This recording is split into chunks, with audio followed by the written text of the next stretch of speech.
Depuis longtemps et malheureusement encore aujourd'hui, des préjugés de risque ou d'absence de risque pour la santé vocale de tel ou tel style vocal ou encore de la pratique en parallèle de certains styles persistent.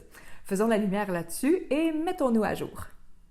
On fait porter à certains styles des réputations et des responsabilités qui sont non ajustées à la réalité.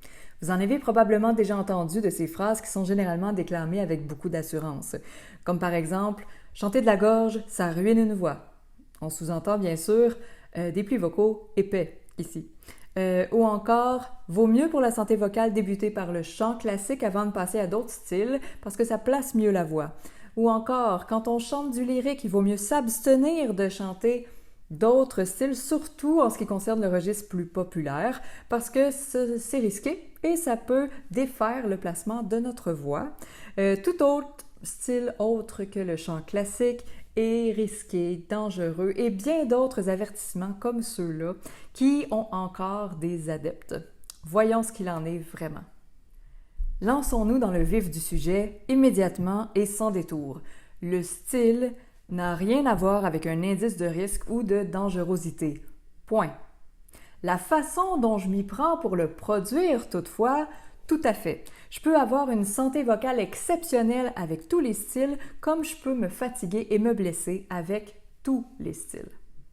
Si j'utilise un débit d'air plus grand que ce que la tâche vocale demande, je vais augmenter mon indice de risque, ma probabilité de risque.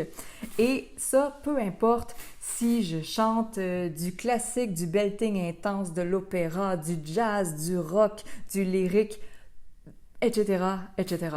Ce sera la même chose si je contracte très très fort les abdominaux et que je pousse mon air en chantant, si j'exerce trop de pression d'un pli vocaux sur l'autre pendant la phonation, si j'utilise un degré d'effort ou d'intensité élevé dans la contraction de mes faux plis vocaux, ou si j'utilise leur contraction, mais sans en maîtriser le degré d'effort, justement, le degré de travail, et que je me rends dans des zones trop élevées pour ce que je demande à mes plis vocaux. Ce sera aussi le cas si je chante avec des plis vocaux fatigués ou irrités, comme si de rien n'était, ou si je compense avec d'autres activités musculaires l'action vocale que je tente de produire, soit par manque de maîtrise, soit parce que je suis complètement submergée par une émotion, etc., etc.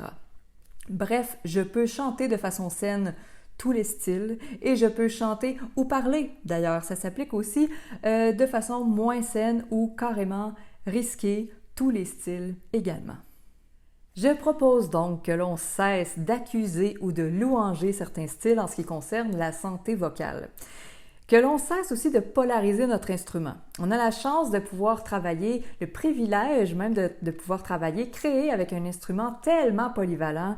Il serait vraiment dommage et injustifié de le limiter, de le circonscrire. En fait, de se limiter, de se circonscrire dans sa créativité et dans son répertoire de possibilités. Non?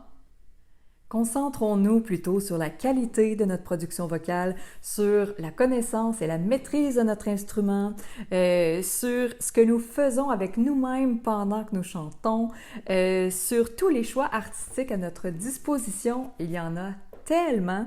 Bref, organisons-nous pour pouvoir chanter ce que nous voulons et pour autant d'années que nous le désirons.